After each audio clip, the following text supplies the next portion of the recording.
muy buenas tardes. El pasado 5 de diciembre de 2020, nuestro protagonista hoy en Cara a Cara fue nombrado arzobispo de Burgos. Nos hemos trasladado precisamente al Palacio Arzobispal de la capital para charlar con don Mario Iceta, un vizcaíno nacido en Guernica, a puntito de cumplir 56 años, que llega a Burgos después de haber sido también arzobispo de Bilbao durante la última década. Don Mario, buenas tardes. Buenas tardes, encantado de estar aquí. Bueno, hablábamos de Guernica, ¿no?, que es un sitio muy especial, con mucha simbología también. ¿Cómo era el Guernica de esos finales de los 60, sobre todo los 70, ¿no? Porque usted era muy pequeño en los finales de los 60, una época muy especial también para la historia del país?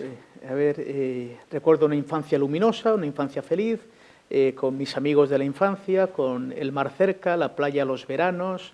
Luego es verdad que pronto mi hermano y yo fuimos a un colegio interno a Navarra, donde yo terminé el estudio entonces de la EGB y del bachillerato, pero la verdad que es un pueblo de 16.000 habitantes, una villa, fundada por Don Tello, cuya enterramiento está en Palencia, y la verdad que fue una infancia, como digo, luminosa, feliz, tranquila, y luego también cuando llega la democracia, yo tengo 11 años, y claro, esas edades todavía no eres consciente de las cuestiones políticas. Recuerdo cuando la gente iba también pues, a votar, la Constitución, etcétera. Claro, yo todavía no tenía esa conciencia, todavía era un menor o era un adolescente, pero tengo un recuerdo siempre bueno y feliz. Fue a estudiar a Navarra, al Valle del Baztán, ¿no? Ahí Así es. Cerquita de Guipúzcoa. Así es. ¿Qué años tenía? Yo tenía 11 años. Era un internado mitigado, el fin de semana se venía a casa, o sea, se venía el lunes por la mañana, se venía el viernes por la noche. La verdad que era un ambiente de estudio intenso, y lo que hacíamos que el fin de semana era venir para no desarraigarte de tus lugares, ¿no? Estuve en este colegio desde los 11 a los 18 años. Y bueno, tengo unos recuerdos magníficos de aquella época, compañeros desde entonces, que nos vemos y nos chateamos, y una vez al año al menos vamos allí al colegio, a la Asociación de Antiguos Alumnos, y también creo que fue para mí una época luminosa y feliz. Esa experiencia en el internado, porque yo la he compartido casi en la misma edad, sí que marcan, ¿no? Sí que forja. Uno tiene unos recuerdos muy positivos, no sé si es un poco de memoria selectiva, porque sí que hay momentos en los que uno está solo ante el peligro con esas edades, ¿no?, por decirlo de alguna manera. Quizá nos hace madurar demasiado pronto, ¿eh? Yo recuerdo que llegar con 11 años a un colegio interno, cuando ves a los chavales de 16, 17 años como muy mayores, y sí es verdad que quizá la maduración es muy rápida. Pronto tienes que enfrentarte a muchas cosas, como dices, pues solo, en una estructura de grupo. Pero como digo, eso se veía mitigado el tema de que los viernes veníamos a casa. Por tanto, eso no producía... Cada fin de semana eran unas vacaciones, casi, ¿no? Sí, porque estudiabas mucho durante la semana. Sí, además eso impedía que hubiera un desarraigo tanto de la familia como del entorno en que vives. Yo también, no sé si es una memoria selectiva, pero tengo muy buenos recuerdos. Supongo que también habría momentos complicados, pero tengo buenos recuerdos de aquella época. Después de estudiar bachillerato, el COU, ¿no?, que estudiábamos, la selectividad, usted sacaría una buena nota para poder optar luego a las carreras que Pues saqué matrícula de honor de COU, pero bueno, eso es para la vanidad y para el papel, ¿eh? Siempre he estado dudando de si hacer medicina o física. Intentó física al principio y luego de repente cambió... Fui al Autónoma de Madrid a hacer física y me pareció demasiado teórica. Quizá ella despuntaba esa vena un tanto humanista. Y entonces ir a Madrid no era tan fácil como ahora, no estaba la Nacional 1, las comunicaciones eran mucho más complicadas, Pamplona me quedaba mucho más a mano, y entonces fui a estudiar medicina a Pamplona y allí comencé los estudios de medicina, y en cuarto de medicina es cuando yo me planteé la vocación sacerdotal, y también tengo un recuerdo muy bueno, tanto del año de Madrid, de la Autónoma, que fue un año muy especial, como luego 8 años que he vivido en Pamplona, donde me licencié en medicina, donde me doctoré en medicina y donde surgió toda la cuestión vocacional para ser sacerdote. ¿Su madre, que aún vive, es enfermera, le gustaría que tirase por esa rama sanitaria? ¿O pues influyó? Quizás mi madre tuvo influencia en esto, ¿eh? Mi padre era trabajador por cuenta ajena, mi madre enfermera, se formó en Valdecilla, Santander, fue de las primeras enfermeras del Hospital de Cruces, fue la primera enfermera de radiología de Cruces, luego fue directora de enfermería en Guernica, y bueno, quizás el contacto con este ambiente de la salud pues sería el que influiría en mí el optar por la medicina. Durante su carrera de medicina fue cuando usted ya empezó a ver que igual había que colgar la bata blanca, ¿no?, y optar por el negro. ¿Cómo fue ese momento? Me imagino que sus compañeros, ¿no?, la gente que estudia medicina son muy de ciencia, muy racionales. Sí, pero también es verdad que hay ese aspecto humanista, ¿eh? Ahí tenemos a un Lenin-Entralgo, ahí tenemos pues a tantos médicos que han sido grandes humanistas, porque al fin y al cabo tocas la humanidad, tocas también la fragilidad, las cosas buenas, las dificultades, las crisis. Yo es verdad que me planteo el sacerdocio cuando veo sacerdotes jóvenes ahí en la universidad, que hay facultad de teología, y eso empieza, como dirían los jóvenes hoy en día, como a rayarme. Oye, me llamaba la atención. Decía, hay algo aquí, a mí me tira, algo que me tira, ¿no? Y empieza a plantearme esta cuestión, ¿no? Y bueno, pues dar un periodo de discernimiento, pues sí, veía que quizá mi vida iba por ahí, ¿no? Cuando yo planteo los compañeros fabulosos, además yo era el del algo de clase y el del algo de facultad, y pues conocí a todos mis compañeros, 234 compañeros, de los cuales seguimos teniendo un chat de la 30ª promoción de medicina. Fueron fabulosos en acompañarme en esta situación, en entender las cosas, porque eran compañeros de una grandísima calidad humana.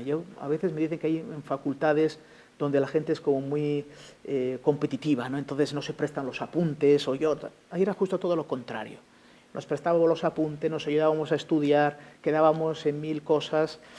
Tengo un recuerdo excelente, ¿no? Y yo, bueno, cuando planteo el tema de la vocación, pues en mi entorno de Vizcaya, pues no lo acababan de ver, y un compañero de piso, que era de Córdoba, me presentaron al obispo de Córdoba de modo casual, cuando bajé una Semana Santa a Córdoba, y el obispo de Córdoba, que también había sido vocación tardía, era doctor en Derecho Civil, había estado optando a notarías, opositando a notarías, me dijo después que se reconoció un poco en mi historia, y es el que me dijo, no, termina la medicina, ejerce la medicina, doctórate en medicina, vete haciendo teología y Dios dirá. Entonces, bueno, así lo hice, acabé la licenciatura de medicina, ejercí la medicina, hice un doctorado en fisiopatología, me dediqué al estudio de pacientes terminales, hoy en día creo que es bastante interesante este tema, y hice una tesis doctoral sobre la toma de decisiones en pacientes terminales, y ya en Córdoba me ordené de sacerdote, y en Córdoba estuve 14 años como sacerdote, y luego en Bilbao 12 como obispo, 2 de auxiliar y 10 de titular, como bien decías,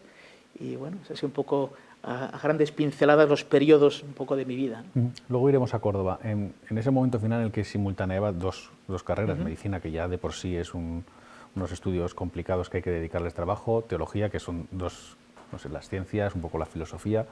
No sé cómo, aparte de tener esa gran capacidad igual intelectual, también la tiene que tener de esfuerzo y de trabajo para organizarse, ¿no? Porque empiezas a solapar asignaturas, apuntes, exámenes, trabajos, por muy buen ambiente que hubiese en clase. Sí, yo pienso que ya en el colegio, como decía, del colegio nos inculcaron muy bien el hábito de estudio. Desde el colegio, ya la EGB, también del bachillerato, además de las 6 horas de clase, al día teníamos al menos 2 o 3 horas de estudio. El sábado teníamos otras 5 o 6 horas de estudio y el domingo otras 2 o 3. Entonces, creo que uno ya venía con un bagaje de capacidad de estudio, ¿no? Luego es verdad, y recuerdo que en el doctorado había una asignatura sobre la pedagogía, ¿no? Cómo ser profesor, ¿no? Pues, uno hace un doctorado, eso supone que también es para poder dar clase. Y recuerdo que el profesor Isaac nos decía, a ver, en estas edades de 18 a 20 años, o sea, exijan lo más posible porque es cuando el ser humano es más capaz de dar intelectualmente, ¿no? Es verdad que yo tenía al año 24 asignaturas al año, pero es verdad que me había creado como un animal de estudio, entonces, y eso suelo decir en broma, entonces tenía mucho fósforo en la cabeza, ahora no tengo nada. Es verdad que, pero también en medicina teníamos un hábito de estudio muy prolongado, o sea, salvo el domingo a la tarde, al menos los estudiantes de medicina de mi época, o sea, de lunes a la mañana a domingo a mediodía era estudiar y estudiar y estudiar, ¿no? Y por tanto, fui capaz de ir acogiendo esas asignaturas filosóficas, teológicas. Me costó entrar en ese mundo, porque yo vengo en día de un mundo, pues eso, del ver, del microscopio, de lo palpable, y empezar en el mundo pues de la especulación, de las ideas, del pensamiento.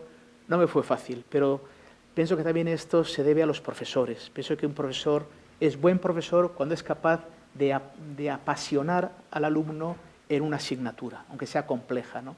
Y es verdad que tuve buenos profesores que viniendo pues de la diáspora de la ciencia, entrar en el mundo del pensamiento filosófico, pero tuve profesores que fueron capaces de hacer que me ilusionara y me apasionara entrar en ese pensamiento.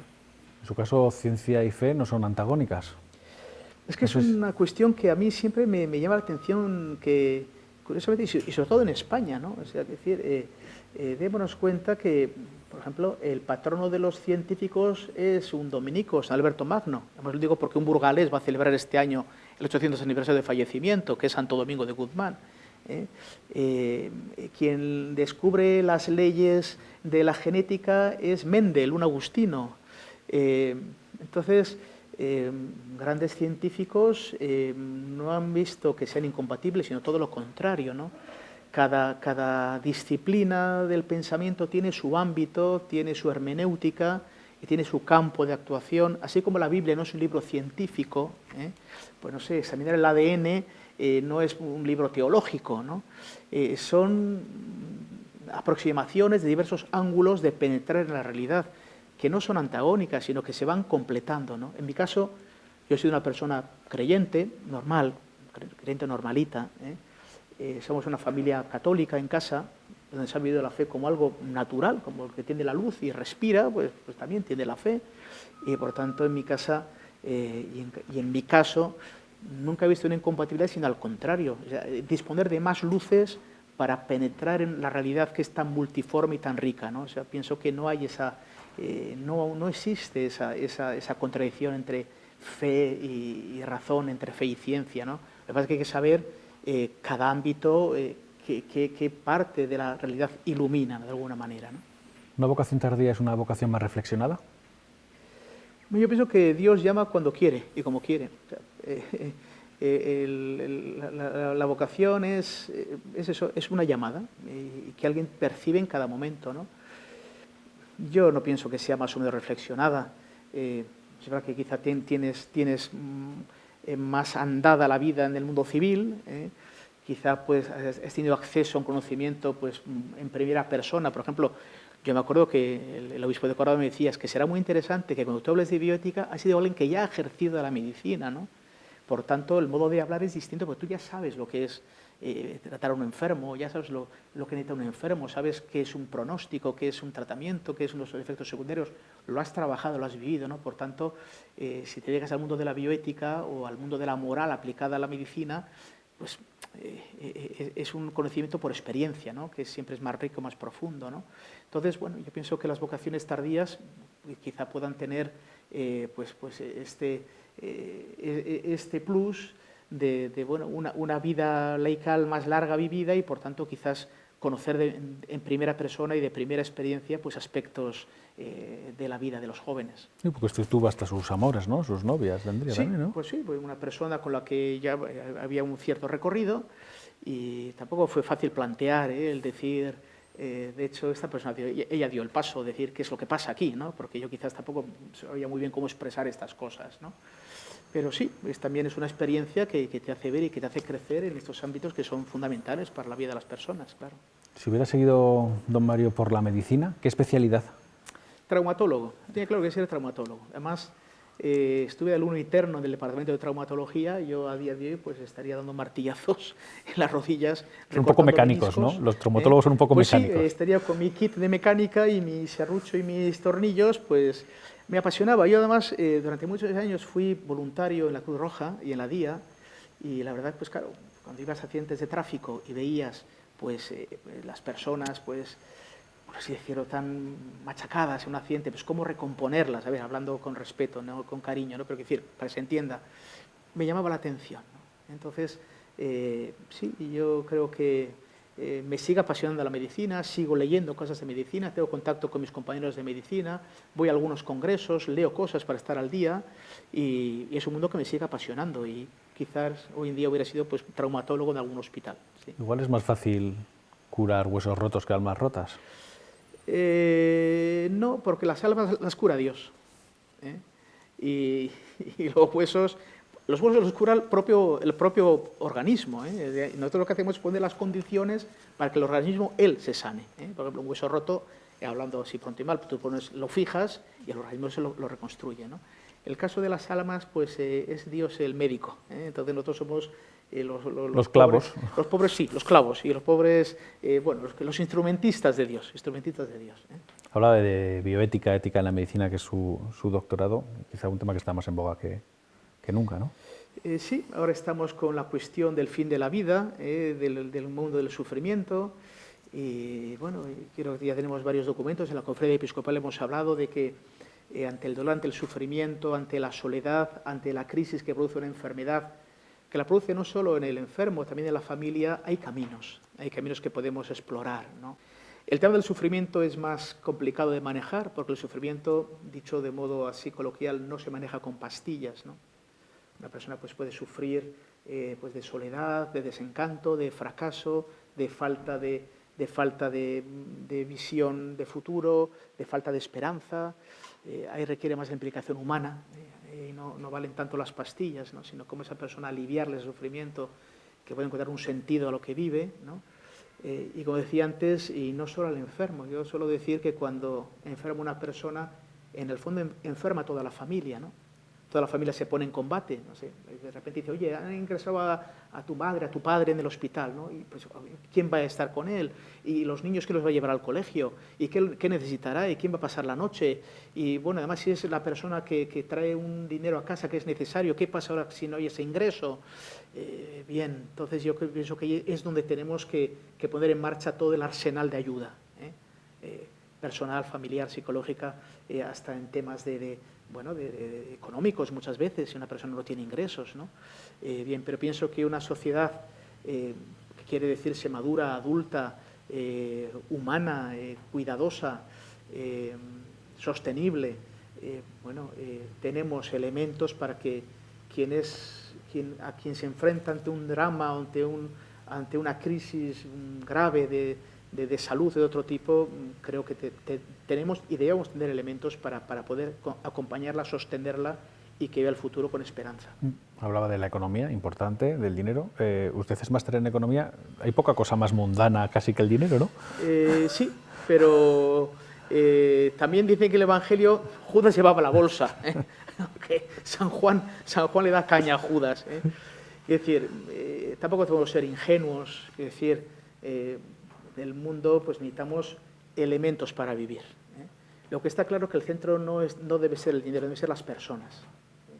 Como el centro no debe ser las cosas, deben ser las personas, ¿no? De hecho, recuerdo que la crisis anterior de 2008, los obispos del País Vasco, yo estaba ya como obispo auxiliar, y en este caso ya estaba yo de titular, pero recuerdo que sería el 2010-2011 esta carta pastoral, la titulamos Una economía al servicio de las personas, ¿no? Entonces, evidentemente necesitamos elementos económicos, necesitamos luz, agua, vestido, seguro, pensiones, pagar médicos, pagar colegios, es necesario.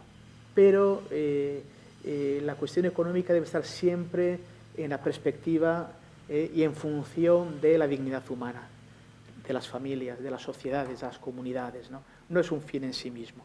A veces puede ocurrir que es al contrario, o sea, las personas se ponen al servicio de la economía. No debe ser así, ¿no? En estos momentos, pues que estamos sufriendo no solo la pandemia a nivel sanitario, sino este tremendo tsunami económico, ¿no? Pues más que nunca tenemos que poner a las personas en el centro, ¿no? Cuando llegué a la diócesis, llegué un sábado, es cuando decimos 5 de diciembre, el miércoles siguiente tuve un encuentro en Cáritas y había 2 familias que habían venido de América Latina, llevaban varios años, sus negocios funcionaban, ya tenían una estabilidad, estaban contentos y de repente pues esta crisis ha arrasado con esos proyectos, ¿no? Con estas familias, muchas, ¿no? Entonces ahora es el momento realmente que se vea que está la economía al servicio de las personas, ¿eh? De que los recursos económicos ayuden a las personas a salir de esta crisis, puedan sostener, con una especie de andamiaje, puedan sostener todas estas personas que ven con gran angustia que no llegan a fin de mes, ¿no? Entonces, como digo, hay que humanizar el mundo de la economía, humanizar el mundo de las estructuras y poner a las personas en el centro. Hablamos de esa función de pastor. ¿Qué es más preocupante para la Iglesia en el día de hoy, en nuestro país, por ejemplo? ¿La falta de vocaciones o el extendido catolicismo no practicante? Yo pienso que lo nuestro es evangelizar, estar en misión, ¿no? Y además pienso que la misión es dar un testimonio. La Iglesia inspira y ahora la libertad de las personas, ¿no? Entonces a mí lo que me preocupa o me ocupa es poder llegar a todas las personas. No me preocupa el éxito. Esto no es una empresa que quiere ver con unos datos... la cuenta de resultados. Cuenta de resultados, no. A mí lo que me gusta es, yo he llevado este evangelio a todo el mundo. Esa es la cuenta de resultados. He llevado a todo el mundo. ¿Cuál ha sido la respuesta? En manos de Dios y en manos de la libertad de cada uno. El evangelio dice bien claro, vosotros id a las aldeas, a los pueblos, ¿no? Decía Jesús cuando mandó a 72. Si os reciben en esa casa, quedaos, estad con ellos, anunciad el reino de Dios. Y si no reciben, sacudíos las landas de los pies. Y cada uno es responsable de su propia vida. Entonces a mí sí me ocupa, me gustaría que a todas las personas y a todos los hogares, a todos los lugares llegara el mensaje, el testimonio del Señor. Ahora ya la respuesta no está en mis manos. Ese es el tema que a mí... Y el tema de las vocaciones, pues también depende de esto. Me llama la atención números de Burgos, me llamó la atención, pensaba que Burgos no estaba tan secularizada. Por ejemplo, en Burgos se bautiza solo, pues, sí, diría solo el 53% de los niños que nacen, 1 de cada 2. Es verdad que en Vizcaya es 1 de cada 3, el 34% de los que nacen, pero bueno, o sea que dice que hay una mitad burgalesa pues que no considera importante bautizar a sus hijos y por tanto no considera importante el ámbito de la fe, porque si no considera que es importante la fe, bautiza a los hijos, ¿no? Entonces, esos son los que yo quiero dirigirles el mensaje del Señor, el mensaje del Evangelio, hacerles una propuesta con absoluta libertad. Y entonces, claro, decía, si ya solo se bautiza la mitad de los que nacen, luego vivimos una sociedad, como digo, que muchas veces las cosas del espíritu, las cosas profundas, a veces somos una sociedad de Twitter, de 200 y pico caracteres, donde quizás la reflexión, la profundidad nos cuesta más, porque estamos viviendo con mucha velocidad, ¿no? Entonces, claro, pues a veces también las vocaciones se resienten, no solo en el ámbito sacerdotal, en el ámbito de la vocación al matrimonio, por ejemplo. Los matrimonios han caído drásticamente. No solo los matrimonios en general, que han caído drásticamente, sino luego de modo particular los que se casan por la Iglesia, que en este momento solo es 1 de cada 5, ¿no? Confirmaciones, bueno, los jóvenes están ahí, pero bueno, es verdad que Dios pone su semilla, Dios dirá, ¿no? Pero sí me llamó la atención, pensaba que venía a una sociedad, como digo, menos secularizada, ¿no? Quizá más creyente, y bueno, las cifras ahí están, que dan una idea de que hay mucho trabajo que hacer. Hablaba de la libertad, dentro de la libertad están ya vamos terminando, las aficiones. Usted habla 5 idiomas, eso no es una afición, es un hecho, ¿no? Le da bien también el tema de los idiomas. Le gusta, por ejemplo, la novela histórica, tengo entendido. ¿Cuál es el último libro o cuál está leyendo? Brevemente ahora estoy leyendo una historia de España, y quiero retomar algo de Fernando III y de Alfonso X el Sabio. O sea, quiero centrarme un poco en la historia de Burgos. Entonces tengo por ahí algunos libros que ya me han pasado, pues para centrarme en esto, ¿no? No, pero el tema de las aficiones no es un tema baladí, si me permites. Hoy en día el tema del tiempo libre es un espacio educativo por excelencia, que a veces lo tenemos descuidado. De modo que es necesario que la gente tenga tiempo libre, porque es importante para el espíritu. El Señor decía también a los apóstoles, venid y descansar, se instituyó un día de descanso, pero que sea pues apasionante, bueno. Entonces sí, yo entre mis aficiones está la lectura, me encanta la lectura histórica, como digo. La música también, ¿no? Me encanta también la música, sobre todo, bueno, no solo la música clásica, yo estudié solfeo, estudié historia de la música, estudié armonía, soy más de la música impresionista, y bueno, y luego pues también me gusta pues Bach, Händel, pero de los románticos no tanto, más de los impresionistas. La música contemporánea me gusta, bueno, quizás soy de los clásicos de los 80, de los 90 de mi época, ¿no? Me gusta el ciclismo, me gusta la natación en el mar, a poder ser, me gusta el monte, me gusta el campo, me gusta caminar, me gusta estar con los amigos. Y las motos, ¿no? Tengo entendido que es motero. También me gusta.